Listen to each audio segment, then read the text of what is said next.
Hi, this is Ned Siegfried from Siegfried and Jensen.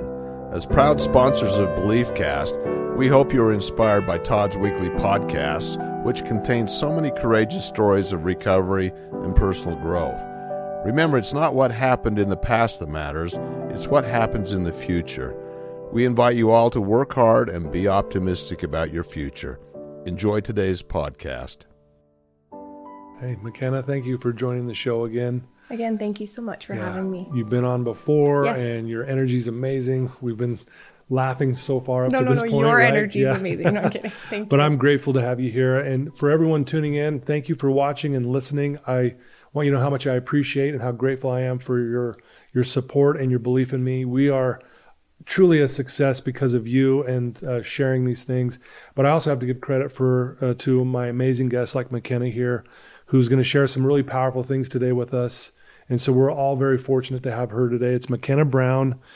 She's a mom. She's a mental health advocate. She's a public speaker. She's a 40 under 40 recipient in 2021. She's a Miss America 2014.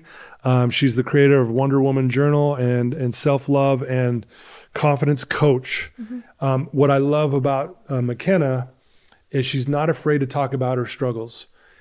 She's, like we said, she's a mental health advocate, but she will speak her mind. She will tell you the good, the bad, everything she's going through. And that's one of the best things I love about you, your vulnerability and also enjoying the journey. It seems like even though you've been through some hard times, you enjoy the journey as you go through this.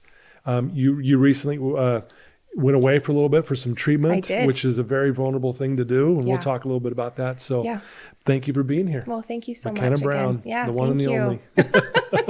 Absolutely. So why don't we, just for our people who may not know much about you, tell us a little bit about, what was it like growing up, and then what were some of the struggles as a child? I know you've shared them before, but I think there's some people that need to hear this. Yeah, growing up, for me, I grew up in a home of a single mother of 4. She made a lot of sacrifices working 4 jobs. I'm a lot younger than my older siblings. I was alone a lot. I was with my grandparents a lot. And, I think that being surrounded by a lot of adults, I second guessed myself a lot. My self-love and confidence kind of started off, low at an early age. I've always been high energy, very, most positive outlook on things, positive outlook on things. But when you're so much younger than all your other siblings, 10, 9, 7 years, I mean, I don't blame them. I don't fault them. But the doubt and the connections and the, emotional disconnect and the social disconnect caused me to have, eager to feel belonging, eager to have connection. Yeah. And I believe that my self-love and self-doubt really struggled starting at a young age. Right. I believe that confidence is just part of who I am, but my insecurities really got the best of me at an early age. Yeah. And that was what it was like growing up. I don't want to say anything negative because I'm grateful for my childhood. I'm grateful for where I came from. Yeah. But I do think that I had to go through that in order to become who I was meant to be today. Yeah, sure. So a lot of that has rolled over into my adult life and mothering but you talked about me being vulnerable, and I find that finding joy in the journey is experiencing the beauty on the other side of pain. And even though it's a continuing process, I went through a mental health crisis 4 years ago, and then again, feeling like you're relapsing, but I feel like it's a constant progression. And sometimes we feel like we're going backwards or we're relapsing. Yeah. But my hope is to tell women and men and girls and boys that it's never relapsing. You're still progressing. It's just sometimes we have to be pulled back a little bit like an arrow in order to fly. Oh, yeah. And so with leaning into something hard and leaning into vulnerability and leaning into our trials, I've experienced beauty on the other side of that. So when another one comes along, even though it doesn't make it any easier, it makes me more, ambitious. I don't know. It's like, let's take it on. Let's go. Yeah. Gotcha. Mentality, I think. I love that. And I'm glad you said what you said, because I think some people will say, I feel like I had another mental health crisis or I had a breakdown, and you think all is lost of all the work that maybe was done before, but it's not. Like you're saying, it's another form of growth and progression, even though it doesn't feel like it. Well, and I mean, don't get me wrong. I definitely had those I'm a fraud, self-doubt, imposter syndrome thoughts when I started to relapse again, if you will, in that moment. Yeah. But I had this overwhelming feeling because they did a documentary on me literally right before I went into treatment. Yeah. And I my hope with sharing in that documentary was we are going to continuously always be progressing. And right before I went into treatment, right before I started that like decline, if you will, like kind of going back down the mountain before, like about to hike back up another one, kind of felt me going. I had set all these personal goals for myself. I wanted to start this podcast. I want a podcast. I want to do all these X, Y, and Z.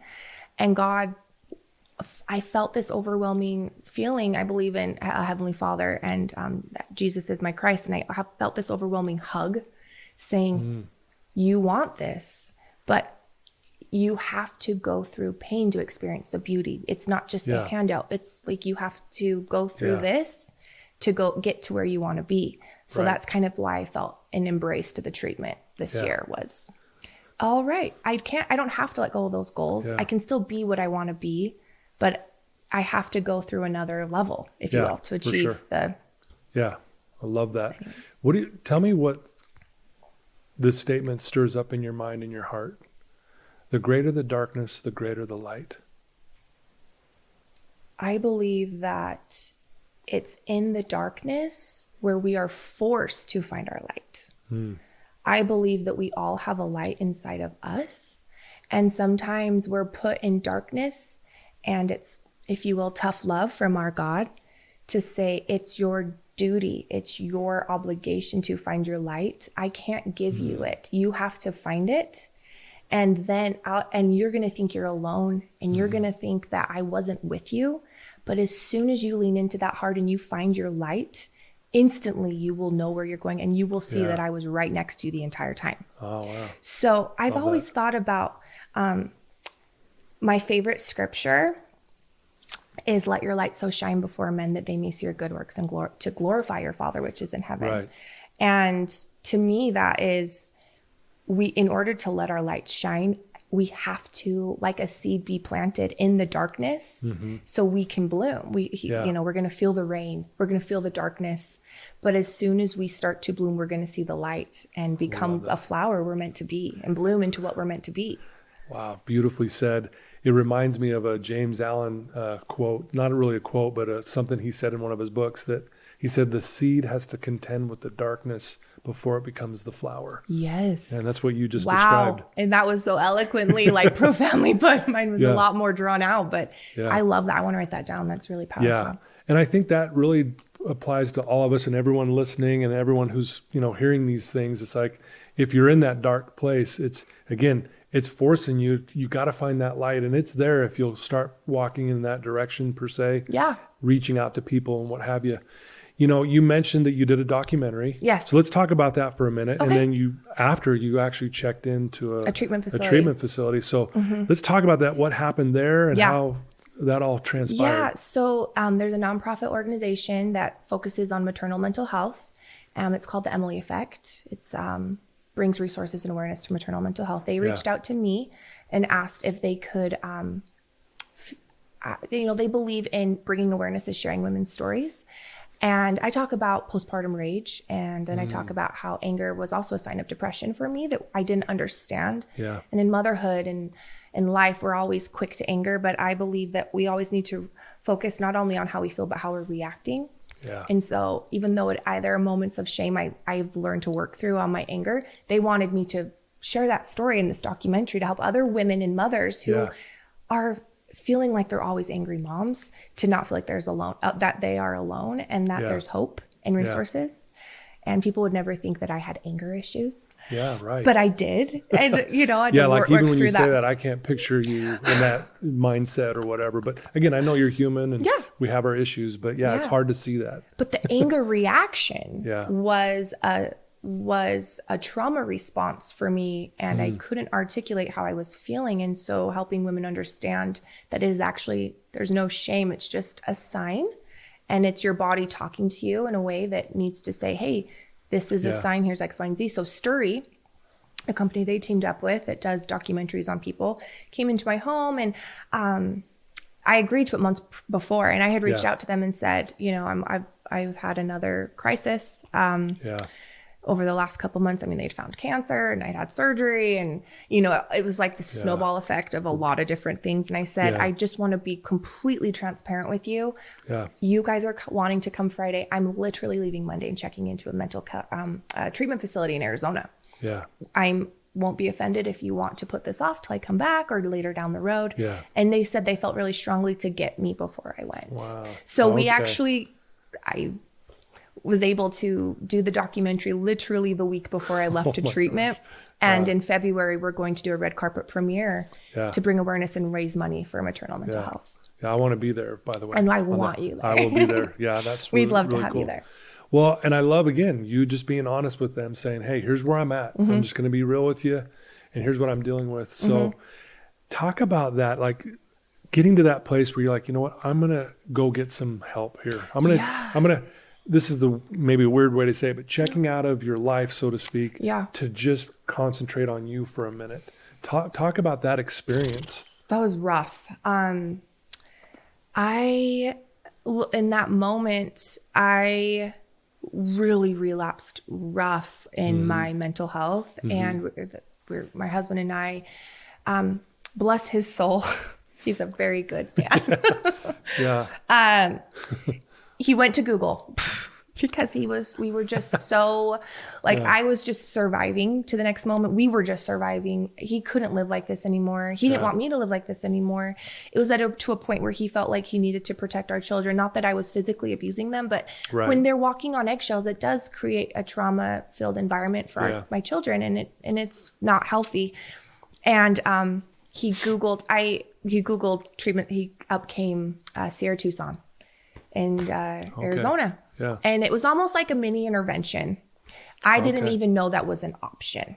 Right. I was going to my therapy appointments every week. I was doing X, Y, and Z, really trying, but feeling like I was drowning again. Yeah. And he came to me after already talking to help, like nanny help, family help, and kind of orchestrated this whole plan. So there wasn't anything I could say. What about the kids? Yeah. You know, what about you? What about our lives? And he had every variable covered. Wow. And he came to me with love and just expressing how much he loved me and how he would do anything for me.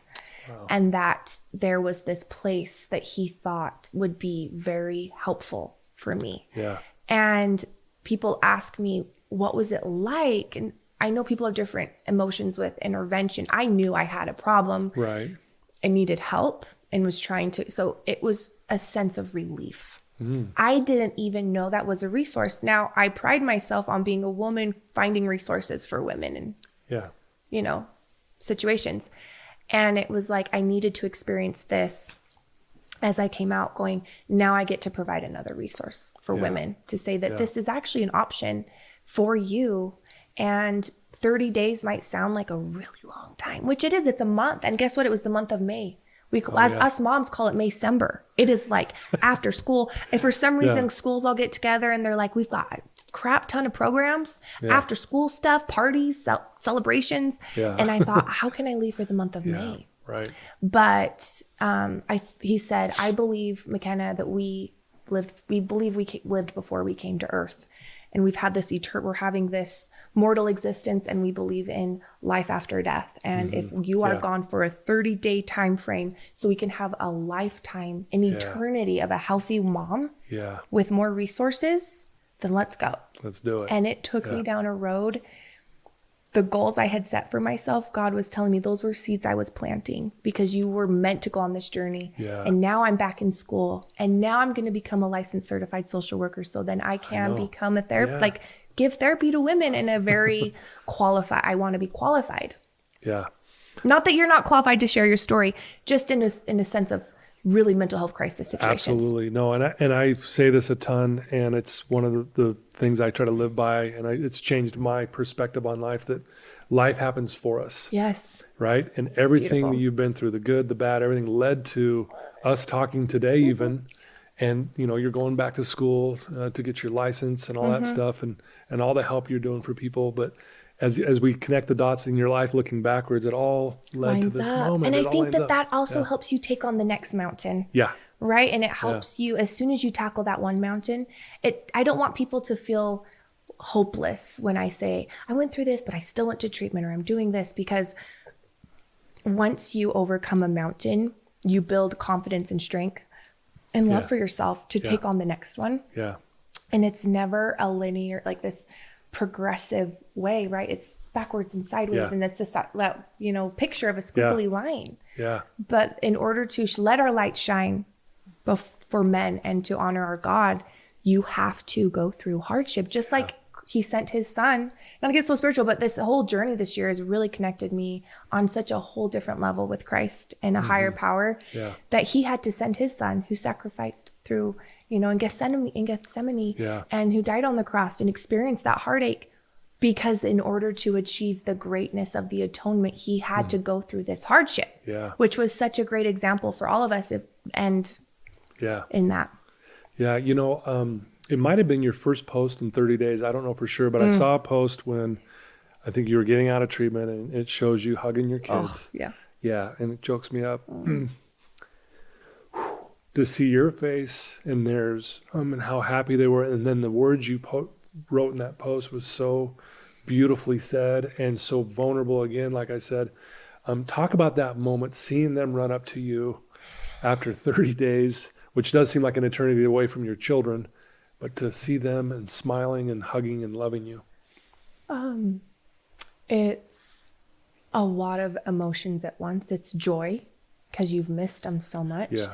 I would be lying if I said I didn't feel shame and embarrassment. Like, I left you for 30 days. Does this cause you trauma? You have those feelings, and I know that it didn't. I know that it hasn't, because we're stronger than ever. But that moment, seeing my kids, and I talk about this moment, and I talked about it in my documentary with Sturry. The day I came home from the behavior hospital, I had leftover makeup on my face, and I felt like a complete train wreck. And my kids, regardless, came up and loved me as I was in that moment. And the love that they showed me in that moment, that I don't need to be, the connection that I have, no matter where I am in my life, they love me for who I am, and I love them. And I believe it was healthy for us to miss each other, and it was healthy for them to, it was healthy all around. But in that moment of us seeing each other, was a lot of good, but also a lot of, can understand that. Like, okay, I didn't have my phone for a month. I was forgetting my phone places, because they take everything. They take your phone, and readjusting to life itself. But you were probably like, I don't want it back. I didn't. Please keep it. I mean, I would just leave it at the house. I'm like, I'm good. I'm good. Right. Just leave it at home. But I'm so grateful for their love, unconditional love that they showed me through that. So such a beautiful thing to see. And thank you. Yeah, I love that you're sharing that. So you've got a kind of a business. You're a speaker. You've got these journals. Let's talk about that for a second, for those that may not know. But you're a seasoned speaker. You love talking to people. You share. So talk a little bit about that. I was just talking about this yesterday, because someone's talked about their 10-year plan. And I said, I'm not for plans. I'm for goals. God has the plan. I don't have the plan. If I were to tell my past self what I was doing today, I'd be like, what? Whatever. No. I took the next right step, and I did the journals, because I wanted something tangible with a call to action for women to celebrate themselves. Right. And those journals took me to the Wonder Girl journal, because I was calling my girls Wonder Girls, and they were calling me a Wonder Woman. And then it was this prompted journal that went through, but then the prompted journal, I thought, I need to create a workbook for the girls to walk them through the journal. Right. And then once I created that, I was like, it'll be an online program, whatever. No, it was instant. Weekly, I was speaking across the state to youth groups, dance groups, cheerleading groups, studios. And it took me that direction. And I never thought that I would be speaking weekly for women and children and girls. And then it took me to the and then it really evolved into 7 steps on how to create and nurture self-love and confidence, which is turning into the book I wanted to write.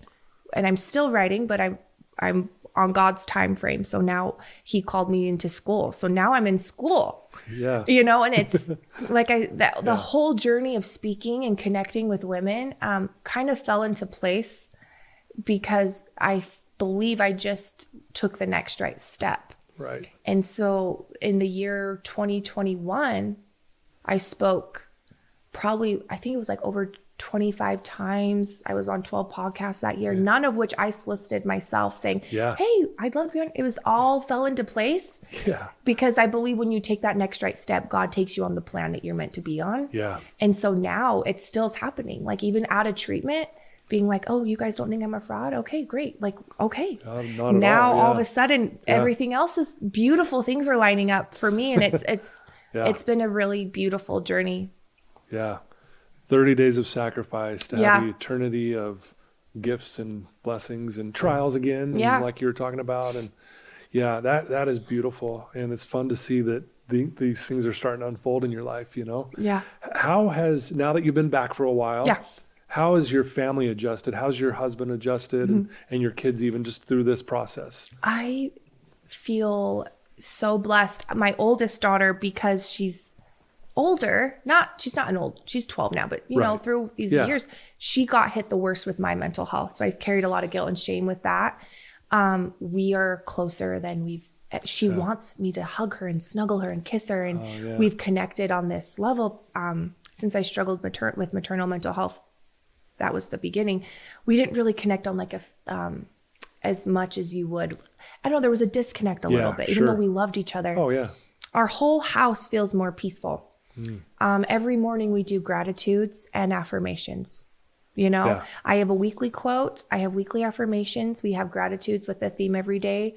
And there are days where I'm running behind and I'm not perfect, but my kids will run it because it's so, and the way we communicate is different.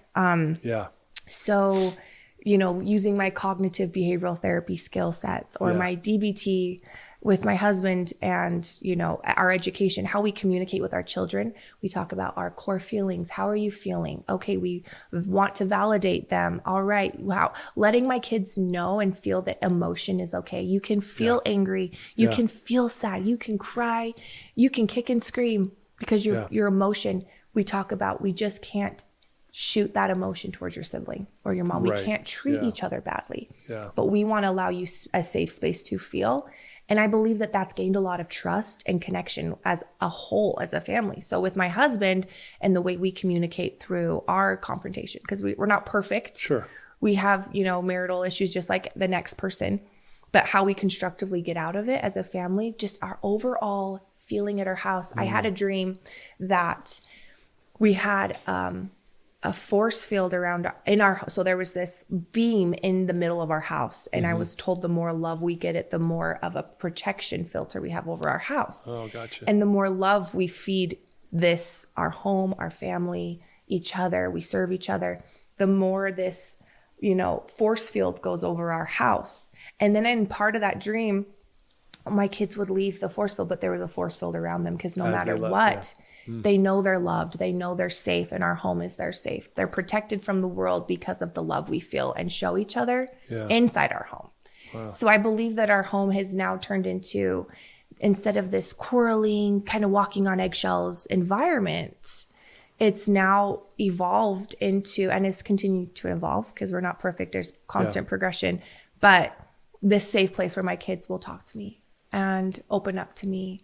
And we love each other and we serve each other. And the love is our force field around our house. Yeah. So I don't know if that makes sense visually or verbally for you, or hopefully it will to our listeners as well. But the more love, I believe the basis of everything in this world, I keep talking about so many like scriptures, but like the first and great commandment is love thy God. But the second is like unto it, love your neighbor, like thyself. So they only talk about 2 commandments, but we forget about thyself. Yeah. Teaching my daughters to love themselves. Yeah. Loving each other. And, I appreciate you sharing that. I heard a great definition of love is love equals sacrifice. So obviously when we love someone, we'll sacrifice for them, time, effort, energy, whatever we can, money if we have to. And it's no different with ourselves. If we love ourselves, we will sacrifice for us. You went to treatment for 30 days. That's a huge sacrifice. But on some level, you're telling yourself you love you enough to get better, right? And at the same time, you're also still sacrificing in the love it brings to your family. So just that correlation is pretty powerful. Yeah. And I think as a society, when we do self-care, people think it's selfish. I believe it's self-full, because you can't properly love your kids. You can't properly love your neighbor or even God or whatever spiritual higher being you believe or higher power if you don't truly love yourself. And in order to love yourself, you have to take care of your mind. You have to take care of your body, and you have to take care of your spirit. Yeah. And so that's been my goal moving forward, is what am I doing every day that I'm doing to take care of my mind? Yeah. How am I taking care of my spirit? And how am I taking care of my body, my mind, body, spirit? Yeah. Because when all of those are in sync, you're unstoppable. Yeah. I love it. So what gets you out of bed in the morning? Like, seriously, like what ignites you to do all these great things that you're doing and be so vulnerable in front of thousands and thousands and thousands of people, also with your own close-knit family and everything else? But what gets you out of bed in the morning? What ignites that? I'm hungry to continue to progress, to reach my full potential. I get little tastes of that, my potential. Right. And light on the other, beauty on the other side of pain and all of that. And I see the work that goes into it. And I believe the greatest form of self-love is self-discipline as well. And so showing that I'm disciplined enough, and loving yourself is a very satisfying feeling, that moment where you can look in the mirror and say, wow, I genuinely have love for you. Yeah. It's a really powerful feeling. And so when you get a little taste of your purpose and your potential, and you get a little taste of self-love, it gets me eager and hungry to continue to do that. And so self-discipline, setting that alarm and getting up at a certain time and doing something for my body, doing something for my mind, and being productive and proactive isn't easy, but it gets me out of bed every morning because I know it makes me feel good. Yeah. Because I know if I stay in bed too long, I don't feel good. I know, I'm the same way. And I like to feel productive, and I like to feel like I'm progressing, and I'm not progressing if I don't let myself get out of bed. Gotcha. But there's no shame if you get stuck in bed. Yeah. I believe that I call them Wonder Woman moments. Yeah. Because every woman's a Wonder Woman.